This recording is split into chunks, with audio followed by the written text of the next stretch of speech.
Pemirsa, lagi-lagi ada anak muda yang berhasil membawa nama Indonesia ke kancah dunia. Kali ini ada Zagi Berian, pria berusia 27 tahun terpilih menjadi penasehat muda bidang iklim Sekjen PBB satu-satunya di Asia Tenggara. Sekaligus yang pertama dari Indonesia. Tentu sepak terjangnya dalam merawat iklim bumi yang kian tak menentu tak perlu dipertanyakan lagi. Seperti apa kisahnya berikut segmen Ayo Cari Tahu Zagi, penjaga bumi dari Indonesia untuk dunia. Oleh jurnalis Metro TV Rida Pulpi dan juru kamera Venus Aksa. Berikut ini.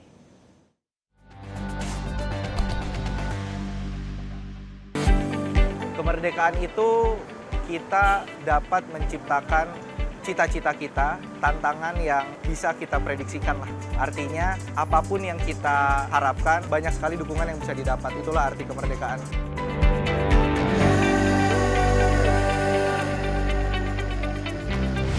Hai pemirsa, hari ini saya akan mengajak Anda untuk ngobrol dengan seorang anak muda. Tapi bukan anak muda biasa, karena lulusan ITB ini dia sudah berkancah di dunia internasional. Bahkan sudah jadi penasehat muda bidang iklim Sekjen PBB. Langsung aja saya akan perkenalkan narasumber hari ini, ada Mas Zagi. Hai, apa kabar? Baik Mbak, bagaimana? Mas Zagi ini satu-satunya dari Indonesia, pertama dari Indonesia dan satu-satunya dari Asia Tenggara. Kok bisa, Mas? Ya, itu merupakan perjalanan panjang sih, Mbak.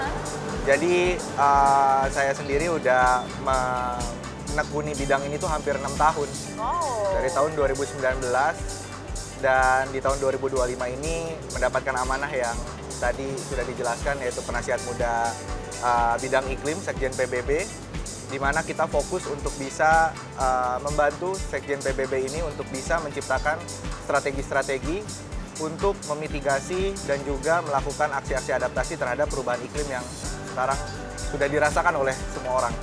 Kalau kita bicara soal iklim, saat ini kan memang cukup kompleks ya, Mas. Ya. Bahkan dari PBB sendiri, dari ada awalnya 7 ya, penasehat muda di bidang iklim, sekarang jadi 14. Ada hubungannya kah dengan kondisi dunia yang seperti saat ini? Ya, jadi latar belakang dari 7 sampai 14, Sekjen PBB ini melihat urgensi yang semakin besar. Kita lihat geopolitis sangat terasa sekali ya. Lalu juga sudah ada kemudahan-kemudahan dalam teknologi.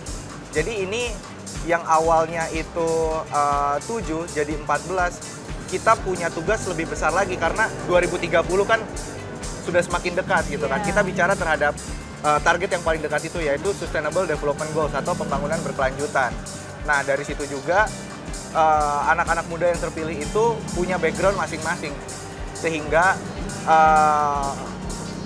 hal-hal yang memang dirasakan oleh banyak pihak di semua regional itu bisa diatasi dan juga bisa dijembatani oleh mereka masing-masing, Mbak. Tapi Mas Zagi, kalau kita lihat, kita bicara Asia dulu mungkin ya, atau Indonesia dulu deh. PR terbesarnya apa sih? Bicara di Indonesia dahulu, anak muda itu udah banyak melakukan aksi-aksi, Mbak. Tapi bagaimana caranya kita bisa menyatukan menjadi suatu aksi kolektif dari Sabang sampai Merauke? Karena kan kita tahu banyak sekali keterbatasan. Keterbatasan itu kalau dilihat hanya satu, itu akan terasa kecil. Tapi kalau dilihat menjadi satu kesatuan, akan terasa besar. Nah, tantangannya bagaimana caranya pemerintah, badan usaha, akademisi, media, dan komunitas itu bergabung menjadi satu. Yang kita sebut pentahelix itu. Nah, menjembatani itu semualah yang menjadi tantangan bersama. Karena kolaborasi itu mudah untuk diucapkan, tapi butuh beberapa Effort ya untuk bisa direalisasikan. Tapi kalau biasanya kan kalau di Indonesia, kalau kita lihat bicara soal iklim, tampaknya jadi suatu topik yang masih agak asing ya untuk anak muda. Kalau Mas Zagi melihat anak muda sekarang sudah mulai melek nggak sih soal isu iklim?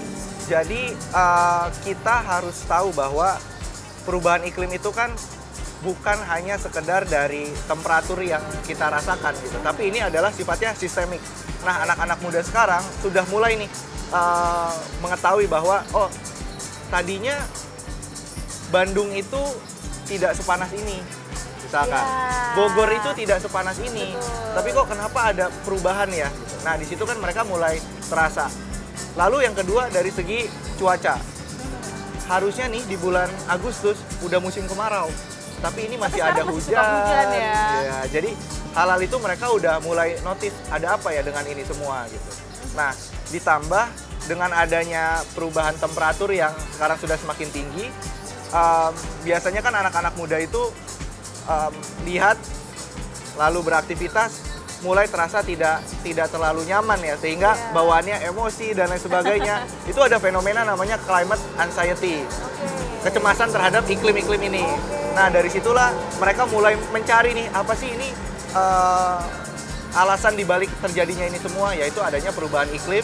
Mereka mencoba melihat apa saja faktor-faktornya, mulai dari konsumsi energi, lalu juga kita melihat dari cara kita bertransportasi, menggunakan sumber-sumber ya seperti hal ini gitu kan, tadi yang pakai banyaknya plastik berubah menjadi kaleng yang bisa di-recycle, lalu juga ada menggunakan tumbler gitu. Nah, itu udah mulai meningkat trennya sekarang di anak-anak muda.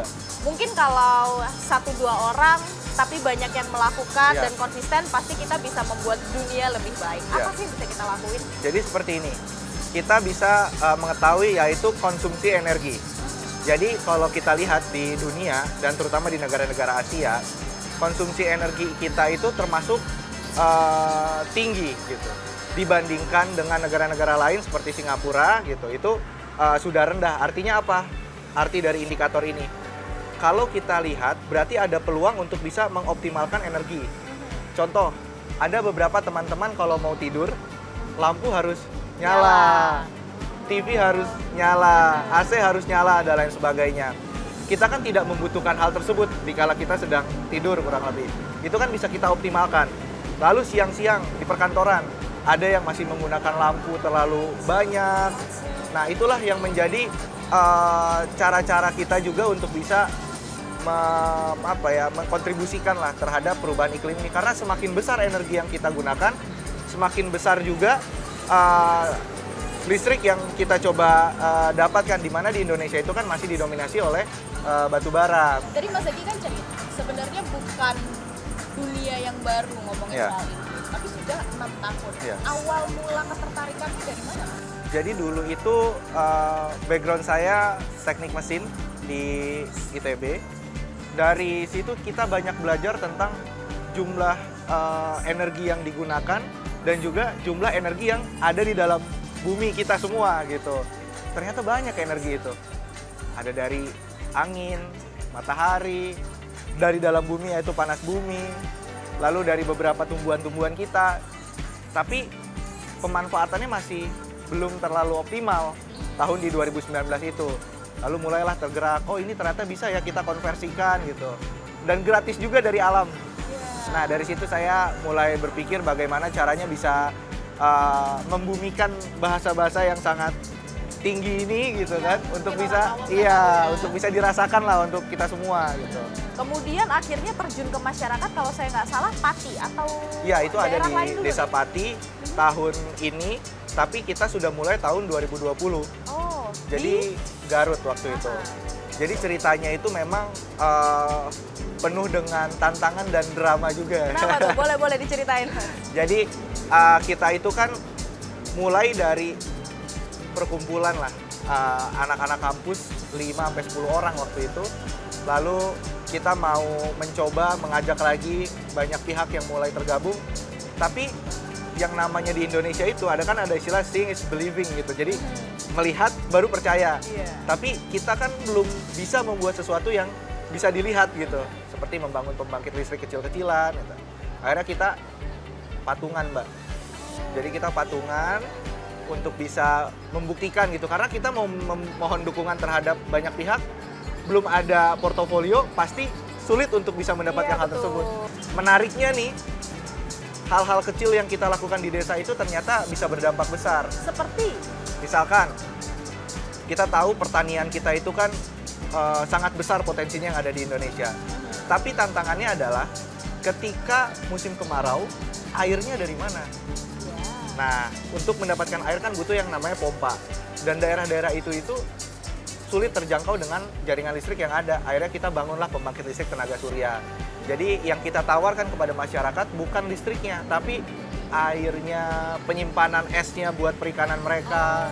Sehingga itu ada bisnis modelnya, Mbak.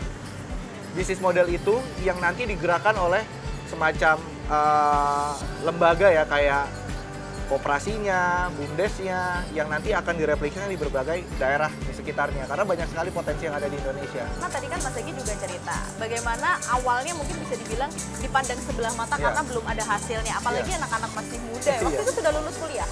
Waktu itu sudah 4 bulan baru lulus. Baru lulus kuliah, jadi biasanya kan masyarakat mungkin masih memandang sebelah mata gitu ya. Nah, gimana sih Mas, anak muda ketika dia mau mungkin menciptakan sesuatu yang baru, punya gagasan-gagasan yang luar biasa, gimana biar mereka itu bisa dipercaya gitu? Kuncinya adalah komitmen dan juga keterbukaan dalam rencana kerja. Ketika kita membutuhkan dukungan, kita kan harus komit bagaimana ketika dikasih dukungan itu bisa direalisasikan. Itu langkah pertama. Setelah realisasi, bisa berlanjut nggak kegiatan ini? Nah, itu yang pertama. Yang kedua adalah transparansi dari segi lini masa. Jadi kalau misalkan kita memberikan, oh ini rencana kita dari bulan Januari sampai Juni misalkan. Nah, nanti dikasih tahu juga, ini rencana ambisius nih. Tapi kalau rencana pesimistisnya mungkin bisa direalisasikan Oktober, sehingga ketika kita memohon dukungan itu sudah ada tuh yang namanya mitigasi-mitigasi yang di Plan A, Plan B, ya. Plan C ya. Tapi ada di bayangan Mas lagi nggak ketika mungkin pertama kali nyemplung gitu ya, ngomongin soal iklim, kemudian berdampak pada masyarakat. Ada kepikiran untuk sampai berkancah di dunia internasional, bahkan sampai jadi penasehat muda PBB gitu? Iya, jadi saya pribadi dari awal itu belum pernah terpikir bisa sampai ke titik ini. Jadi benar-benar go with the flow aja, karena memang saya melakukan semua hal tuh dengan passion. Jadi sering ditanya tuh, lulusan ITB kok belum cari kerja, malah asik untuk berkontribusi kurang lebih kan. Jadi kita banyak sekali melihatlah yang namanya peluang-peluang itu gitu. Jadi kita fokus aja dari satu peluang, naik lagi ke peluang lainnya. Karena transisi energi itu menjadi suatu isu yang keharusan, bukan pilihan tapi harus dilakukan. Itu artinya bukan tidak mungkin dong. Bukan. Anak muda Indonesia lainnya mungkin bisa berkancah juga di dunia internasional. Bukan tidak mungkin, karena itu sesuatu yang sangat terbuka peluangnya. Apalagi dengan adanya sosial media ya Pak. Karena semua orang dengan adanya sosial media ini bisa berkreasi, bisa juga menceritakan apa sih yang sedang dilakukan. Dulu ya. Sebelum pandemi kan kita belum terlalu menggunakan sosial media semasif ini kan. Iya. Sisi positifnya setelah pandemi itu, wah sosial media banyak sekali nih yang bisa digunakan gitu. Nah dari situ kita harus mulai aktif sih bercerita apa yang kita lakukan, sehingga orang tuh tahu dan orang tuh bisa juga mencari irisan apa yang bisa kita kolaborasikan. Nah ngomongin soal kemerdekaan. Kemerdekaan menurut Mas Zaki apa sih? Kemerdekaan itu kita dapat menciptakan cita-cita kita dengan tantangan yang bisa kita prediksikan lah, kurang lebih kayak gitu. Artinya apapun yang kita harapkan, banyak sekali dukungan yang bisa didapat. Itulah arti kemerdekaan menurut saya pribadi. Oke, yang terakhir Mas Zaki, pesan mungkin buat anak muda. Jadi pesan untuk anak-anak muda semua itu, kita harus melakukan seluruh kegiatan itu berdasarkan rencana. Nah, dari setiap rencana itu kita harus udah mulai menargetkan. Rencana A itu bisa dilakukan berapa bulan, berapa tahun, membutuhkan dana seperti apa, membutuhkan kolaborasi dengan institusi seperti apa.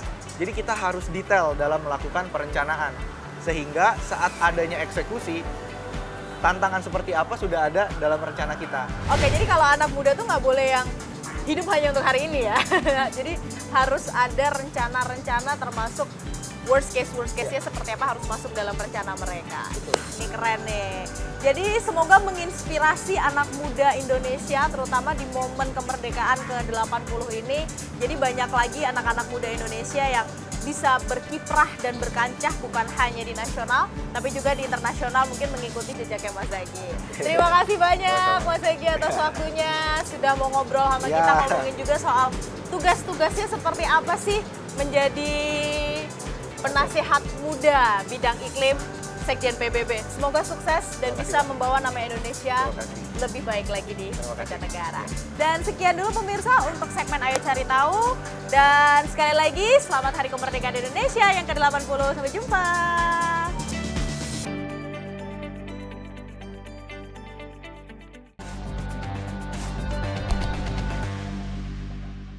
Jelajahi cara baru mendapatkan informasi. Download Metro TV Extend sekarang.